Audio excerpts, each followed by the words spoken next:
Good morning mga kamamshis. Today is Sunday and we're celebrating for Father's Day. Nandito nga pala kami ngayon sa Robinsons kasi last week nagpunta kami dito.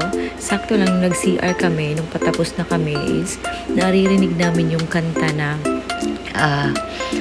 O Diyos Amahan. Kaya yun, nung lumabas kami, hinanap talaga namin to and nakita namin yung church na to, Victory. Kaya pumasok kami agad. Tinanong ko kung what time service nila every Sunday. Yun nga, yung first service nila sa morning is 10:30 to 12 and paghapon is 4 to 5. Kaya yun, ang saya-saya ko kasi at least may masisimbahan kami dito sa Tagum. Kaya ngayon nandito kami to celebrate Father's Day and also to worship our Savior, Jesus Christ. Ayan, sa time na po na ito is nakatayo yung mga father, lahat ng father, to pray para i-bless pa po sila to have a more strength and more good health, more blessings po sa mga tatay natin. Saludo po ako sa mga tatay dyan na mapagmahal, kagaya ng asawa ko. Yan ang si mahal ko. I love you, mahal ko. Ayan, tinuturo pa ni Heart nagpe-pray po siya. Nakapikit yung mata ni mahal ko dyan. And yung pangalan po pala ng pastor nila dito is Pastor Joseph. And sakto lang na birthday niya nung araw na yun, nung Father's Day. And pinagdasal din po si Pastor Joseph dyan. And after is pumunta na kami sa baba.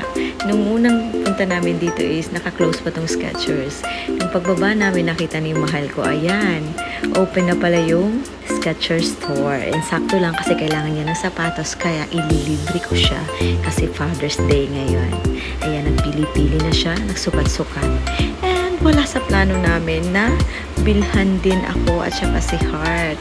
No, napabili tuloy kaming tatlo kasi makakales lang pag more than one yung item. Ayan. So, tatlo yung nabili sa kanya, sa akin, and kay Heart. 20% discount ang bawat isa. So, malaki din yung na-discount. Thank you, mahal ko. Ayan. So, ayan, binayaran na namin yan kasi final na napili niya yan.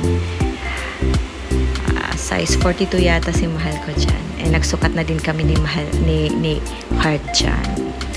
And after namin magbayad is dumiretso na kami sa E-Park. Doon po kami nag-lunch sa E-Park Community Market.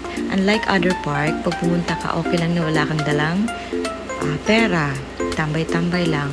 Pero dito, pagpasok pa lang is napakaraming tao. May nagduduyan, may nakatrapal, may nagbabike kasi may nagpaparenta ng bike dito and then parang tricycle na bike. Ayan, ang daming mga bata. Ang lawak talaga ng park nila dito. And nakaka-amaze lang talaga kasi yung bandang dulo, kasi dulo to yung pinuntahan namin, is maraming paninda, maraming store na naka-hilera.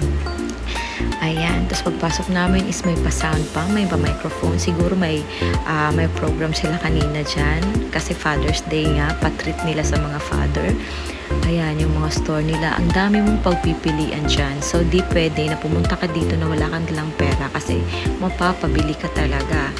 And, shoutout ko nga pala yung binilhan ko dyan ng shake. Ayan. Itong tawag dyan, Lois Mango. Dyan may mango sila, may dragon fruit.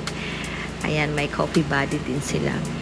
One thing na nagustuhan ko lang dito is yung shake nila is real fruit talaga and combine dalawang flavor. For example, may mango, durian. Lagi talagang may durian. Yung kay Heart, yung dinadala ko kay Heart yan. Oreo with mango. Ang sarap din yung kay Heart. Yung sa amin ni mahal ko is durian with dragon fruit. Ang sarap ng shake nila dito. Kahit na mahal, sulit naman kasi malaking glass na din. Malaking lagay na din yung nalalagyan nila. Naka medium size kami. In order namin ni mahal. Nag-share lang kami kasi malaki na. Yung kay Heart, siya lang. Ayan, dyan kami kumain.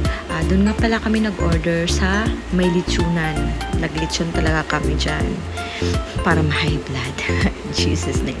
Ayan, enjoy na enjoy si AC at tsaka si Heart dyan. Panay nila laro. At may mga ibon din kasi dyan, inuli-huli ni AC. Ayan, panay takbo ni AC. Nakabantay din si Heart. Ako panay video naman kasi nagagandahan lang talaga ako sa place. So relaxing pag pumunta ka dito. Marami din nakatambay, mga kotse dun sa labas. Pagpasok pala is my entrance. Ay, may nakalagay na entrance pero wala ka namang binabayaran. Ayan. And bumili din si Ate Heart ng ice cream dyan. Yan, yung pangalan yan is Superman. Tig 35 isang scoop lang. Sa akin is mango flavor, isang scoop lang 35. Pag dalawa, 70. Pero, grabe, ang sarap. Milky, super creamy. Basta ang sarap. Nagustuhan din ni AC. Ayan lang po. Gusto ko lang i-flex. Have a great day. Be kind.